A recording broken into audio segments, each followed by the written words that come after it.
bem? Hoje eu vou falar um pouquinho sobre resiliência. Você se acha uma pessoa resiliente? Você sabe o que é resiliência?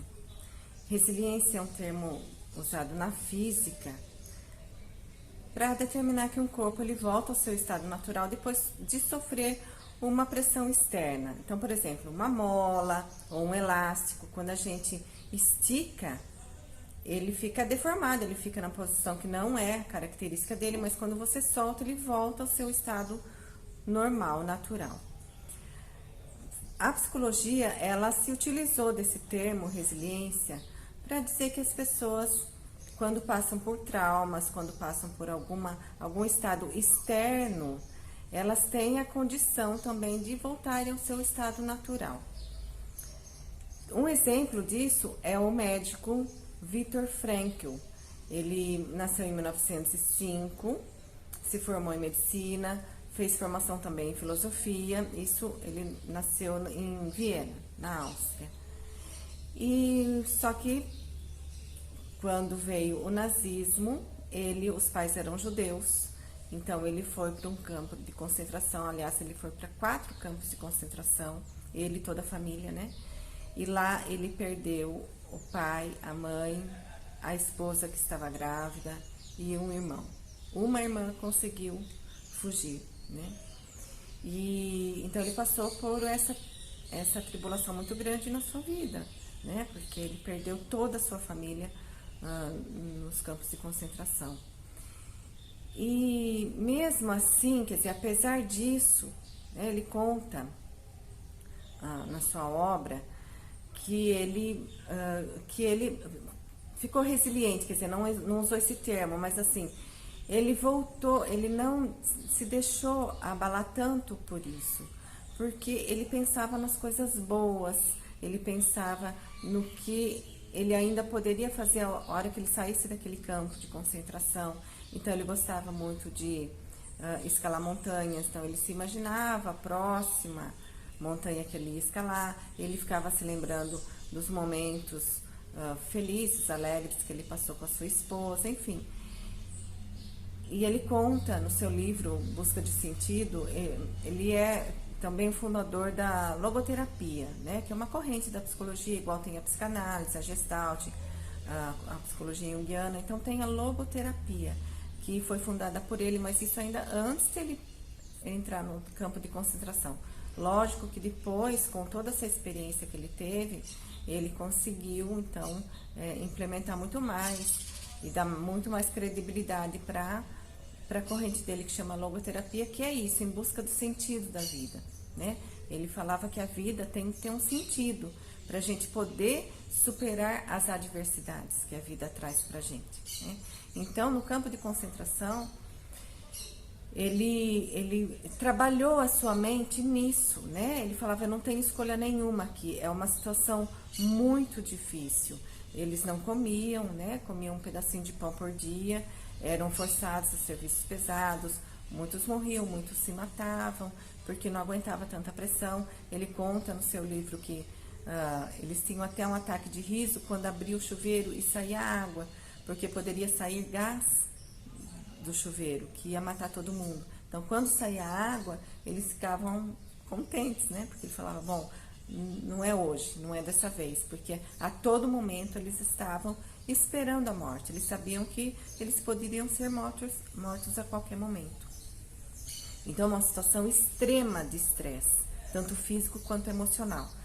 Mas ele conseguiu superar tudo isso. Ele conta que ele conseguiu superar através da escolha que a gente tem da mente, né? Através da nossa mente. Quer dizer, você pode escolher, mesmo numa situação muito dramática, o que você vai pensar, né? Então ele ficava pensando coisas mais positivas. Ele ficava pensando a próxima escalada que ele ia fazer, os momentos que ele tinha passado, a família dele. Então ele chegava até a se esquivar, né, desse sofrimento, pensando em coisas boas. Então a escolha que a gente faz, ele chama isso de liberdade. A gente é livre para pensar o que a gente quer. E isso ninguém tira da gente, né? Então, mesmo numa situação extrema. Então, por isso que ele é usado muito como um exemplo de resiliência. Quer dizer, ele passou por um estresse muito grande, por uma dificuldade muito grande na sua vida, e ele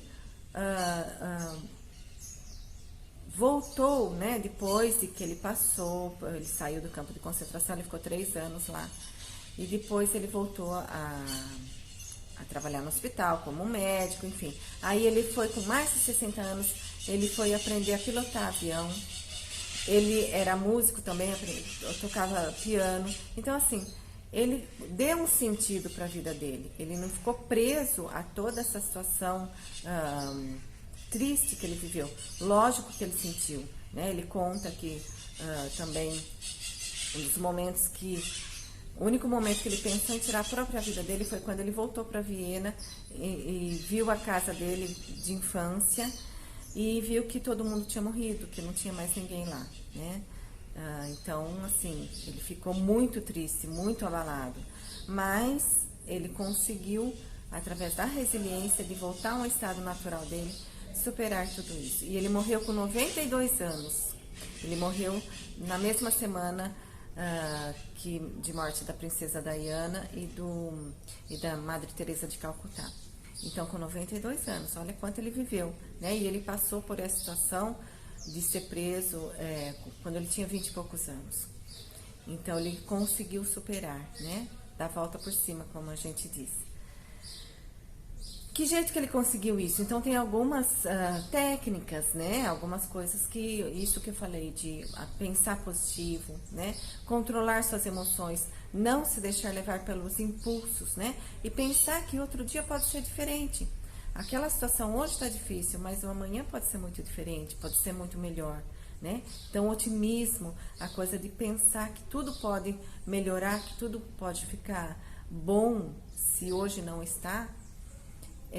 isso traz força para a pessoa.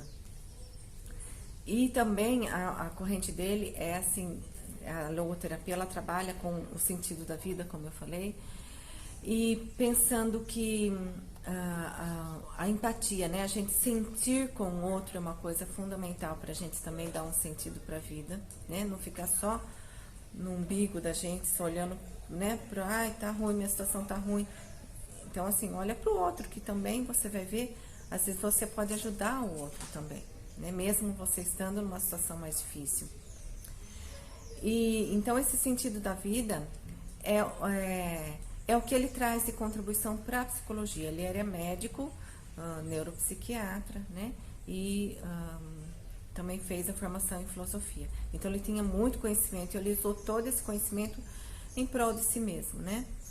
Para poder, então, transmitir pra gente, ele não usou esse termo, né, resiliência, mas assim, transmitir pra gente esse estado de resiliência, como superar as adversidades da vida, né, e assim dar um sentido para a própria vida.